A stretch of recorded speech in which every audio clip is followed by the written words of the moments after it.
எல்லோருக்கும் முதல்ல என்னுடைய கிறிஸ்மஸ் நல்வாழ்த்துக்களை உங்கள் அனைவருக்கும் நான் தெரிவிச்சுக்க விரும்புகிறேன். ஒவ்வொரு சொல்லிலும் அரசியல் இருக்குது. ஆனால் ஆணையத்துடைய தலைவர் சொன்னார், நான் அரசியல் பேசுகிறேன்னு சொல்லிக்கிட்டு இருந்தார். ஆனால் ஒவ்வொரு சொல்லிலும் அரசியல் இருக்குது. நாம் தேர்ந்தெடுக்கிற சொற்களை நாம் எந்த அரசியல் பேசுகிறோங்கிறது நமக்கு புரியாட்டாலும் மக்களுக்கு புரியும். நல்லா இப்போ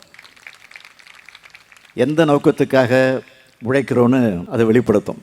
அப்படித்தான் திராவிட முன்னேற்ற கழகத்தில் இருக்கக்கூடிய சார்பு அணிகள், அந்த அணிகளில் இந்த சிறுபான்மையினர் நல உரிமை பிரிவும் ஒன்று. எத்தனையோ அமைப்புகள் உண்டு. திமுகவில் துணை சார்பு மன்றங்களாக துணை அமைப்புகளாக இருக்குது. அதில் ஒன்று தான் இந்த பிரிவு. ஒன்று நல்லா கவனிக்கணும். நீங்கள் இந்த அணிக்கு சிறுபான்மையினர் பிரிவுன்னு பெயர் வைக்காமல் சிறுபான்மையினர் உரிமை பிரிவுன்னு பேர் வச்சுருக்கிறோம். அதான் முக்கியம். இதில் இருந்து நீங்கள் தெரிஞ்சுக்கலாம், சிறுபான்மை மக்கள் மீதான திராவிட முன்னேற்ற கழகத்தின் அக்கறையும் அரவணைப்பையும் எல்லோரும் நீங்கள் உணரலாம். சிறுபான்மை மக்களுக்கு துரோகங்களை செய்துவிட்டு வாக்கு அரசியலுக்காக சிறுபான்மையுடைய நண்பர்களைப் போல நடிக்கிறவங்க இந்த நாட்டில் நிறைய பேர் இருக்காங்க. அவங்க யாருன்னு பேரை சொல்லியெல்லாம் அடையாளப்படுத்த விரும்பலை.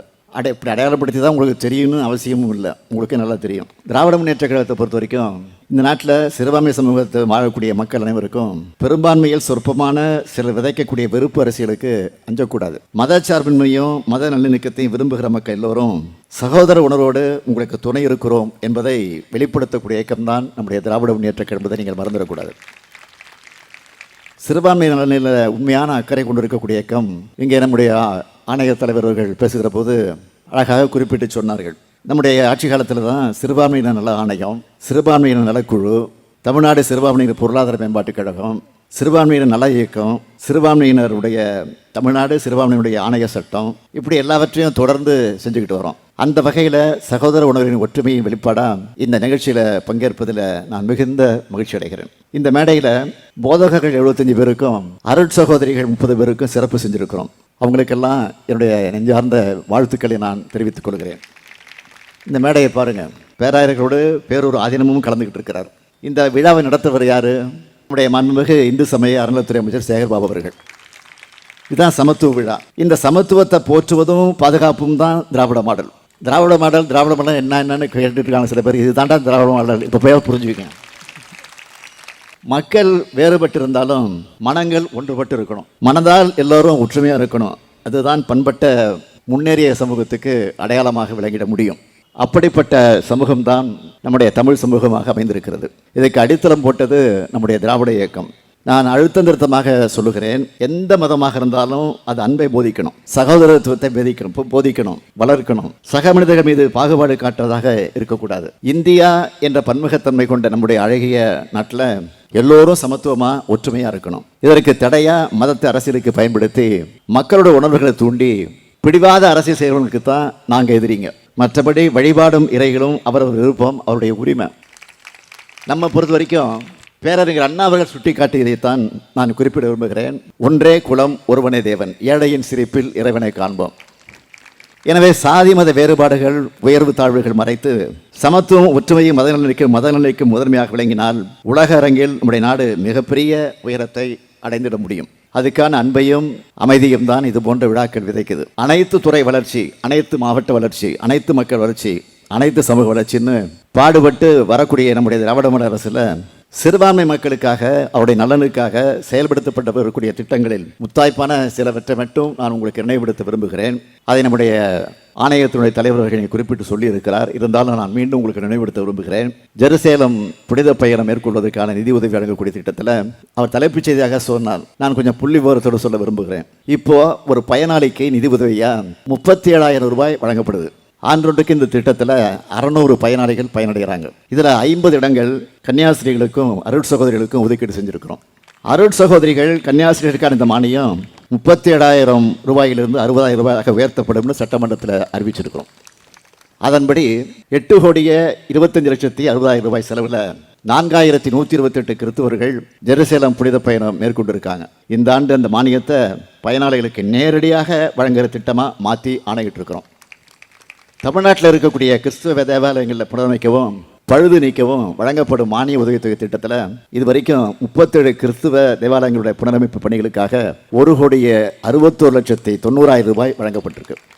தொன்மை வாய்ந்த தேவாலயங்களை புனரமைக்கக்கூடிய திட்டத்தின் கீழே 2023, 24, 2024, 25 ஆண்டுகளில் தலா 10 கோடி ரூபாய் நிதி ஒதுக்கீடு செஞ்சு 8 தொன்மை வாய்ந்த தேவாலயங்களுக்கு நிதி உதவி வழங்கப்பட்டிருக்கு. பள்ளிவாசல்கள், தர்காக்கள் மற்றும் இதர வக்ஃப் நிறுவனங்களை பழுதுபார்ப்பதற்காகவும் புனரமைப்பதற்காகவும் ஆண்டுதோறும் வழங்கப்படுகிற மானியத்தை உயர்த்தி வழங்கியிருக்கிறோம். இந்த 2024, 25ஆம் ஆண்டு மட்டும் தமிழ்நாடு சிறுபான்மையினர் பொருளாதார மேம்பாட்டுக் கழகம் மூலம் 5046 பயனாளிகளுக்கு 36,44 லட்சம் ரூபாய் கடனாக வழங்கப்பட்டிருக்கு. சிறுபான்மை வகுப்பை சார்ந்த ஏழ்மை நிலையில் இருக்கக்கூடிய மாணவ மாணவியர் தங்களுடைய கல்வியினை தொடர்ந்து பயில ஏற்கனவே செயல்பட்டு வரக்கூடிய 17 இலவச உண்டி உறைவிட விடுதிகளோட புதுசா 3 விடுதிகள் தொடங்கப்பட்டிருக்கு. முஸ்லீம் உதவி சங்கங்களும் கிறிஸ்தவ உதவி சங்கங்களும் கூடுதலா துவக்கப்பட்டிருக்கு. 2023ஆம் ஆண்டிலிருந்து இதுவரை 56 கல்வி நிறுவனங்களுக்கு மொழிவாரி சிறுபான்மை அந்தஸ்தும் 103 கல்வி நிறுவனங்களுக்கு மதசார்பு சிறுபான்மை அந்தஸ்தும் வழங்கப்பட்டிருக்கு. பதிவு பெற்ற வக்ஃப் நிறுவனங்களால பணியாற்றக்கூடிய உலமாக்களுக்கு இருசக்கர வாகனம் வாங்க மானியம் வழங்கப்பட்டு வருது. இப்படி சிறுபான்மையினருக்கு மட்டுமல்ல, பட்டியலின மக்கள், பிற்படுத்தப்பட்ட, மிகவும் பிற்படுத்தப்பட்ட மக்கள், உழவர்கள், நெசவாளர்கள், உழைப்பாளர்கள், மகளிர், மாணவர்கள், குழந்தைகள், பாட்டாளி தோழர்கள்னு சமூகத்தினுடைய அனைத்து தரப்புப்பட்ட மக்களுக்கும் பார்த்து நலத்திட்டங்களை இந்த அரசு செயல்படுத்தி கொண்டிருக்கிறது. நாள்தோறும் நலத்திட்டங்கள், நாள்தோறும் திறப்பு விழாக்கள், நாள்தோறும் தொடக்க விழாக்கள். ஆக இப்படி ஒரு மக்கள் அரசாக செயல்படுகிற காரணத்தால் தான் மக்களாகிய நீங்கள் தொடர்ந்து எங்களுக்கு வெற்றியை நீங்கள் வழங்கி கொண்டிருக்கிறீர்கள். திட்டங்கள் அதை வழங்குறதோட அனைத்து மக்களுக்குமான பாதுகாப்பாளனாக திராவிட முன்னேற்றக் கழகம் விளங்கிக் கொண்டிருக்கிறதை நம்முடைய இனிகோ அவர்கள் பெருமையோடு குறிப்பிட்டு சொன்னார். மற்றவர்கள் அதை நீங்க நினைவுபடுத்தி குறிப்பிட்டு காட்டியிருக்கிறார்கள். குறிப்பாக சிறுபான்மையினர் உரிமைகளையும் நலன்களையும் பாதுகாக்க இந்த அரசு உறுதியோடு செயல்பட்டு வந்து கொண்டிருக்கிறது. இன்னைக்கு ஒன்றியத்தை ஆளக்கூடிய பாஜக அரசு சிறுபான்மை மக்களுக்கு அச்சுறுத்தலை ஏற்படுத்தக்கூடிய வகையில ஒரு அரசை நடத்தி கொண்டிருக்கிறது. சிறுபான்மையினருக்கு இழைக்கப்படக்கூடிய கொடுமைகளை எல்லாம் நான் விரிவாக உங்களுக்கு விளக்க வேண்டிய அவசியம் இல்லை. அந்த கொடுமைகளை காக்கிற காவல் அரணாக திமுக தொடர்ந்து செயல்படும் என்பதை இந்த நேரத்தில் நான் உறுதியோடு தெரிவித்துக் கொள்ள விரும்புகிறேன்.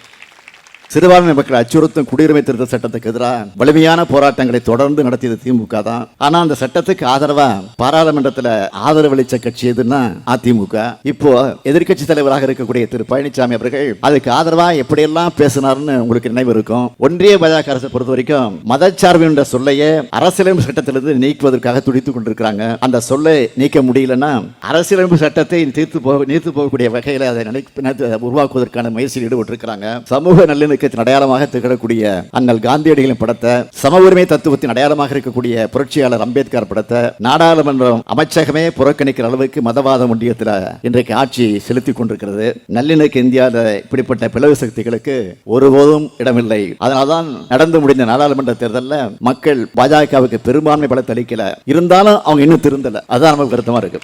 ஆனா மக்களோட ஒற்றுமை, ஜனநாயக சக்தியோட இந்த அணி திரண்டு இருக்கிறது என்றால் இன்றைக்கு அவங்களுக்கு கடிவாளம் போட்டிருக்கிறோம் என்று சொன்னால், அதனால ஒரே நாடு ஒரே தேர்தல் சொல்லி ஒற்றுமையாக இருக்கக்கூடிய இந்தியாவை சிதைச்சு ஒற்றை இந்தியாவாக உருவாக்க பார்க்கிறாங்க. ஒற்றை மதம், ஒற்றை மொழி, ஒற்றை பண்பாடு ஆகியவற்றை தொடர்ச்சியா ஒரே கட்சி ஒரே தலைவர் என்ற ஒற்றை எதிர்கால முடிவை உருவாக்க நினைக்கிறாங்க. ஆனா மக்கள் அவருடைய பற்றும் நாட்டு பற்றும் உள்ள ஒவ்வொரு இந்தியரும் இதற்கு எதிராக நிச்சயமாக இருப்பாங்க. நாடு நல்லவர்களின் கைகளை பாதுகாப்பாக இருக்கும். அனைத்து மக்களும் ஒற்றுமையா சமத்துவமா வாழும் நாள் நிச்சயம் விடியும். சிறுபான்மை உரிமைக்காக திராவிட முன்னேற்றக் கழகம் எந்தவித சமரசம் இல்லாமல் போராடும் என்ற உறுதியை நான் மீண்டும் உங்களுக்கு இந்த நேரத்தில் தெரிவித்துக் கொள்ள விரும்புகிறேன். உங்கள் செயல் அனைத்தும் அன்பு மயமாக இருக்க வேண்டும். உங்கள் மீது அன்பாக இருப்பதைப் போலவே அடுத்தவர் மீதும் அன்பாகவே இருங்கள். இயேசு பெருமானின் மொழிகளை சொல்லி அனைவருக்கும் மீண்டும் என்னுடைய அன்பான கிறிஸ்துமஸ் வாழ்த்துக்களை தெரிவித்து விடைபெறுகிறேன். நன்றி, வணக்கம்.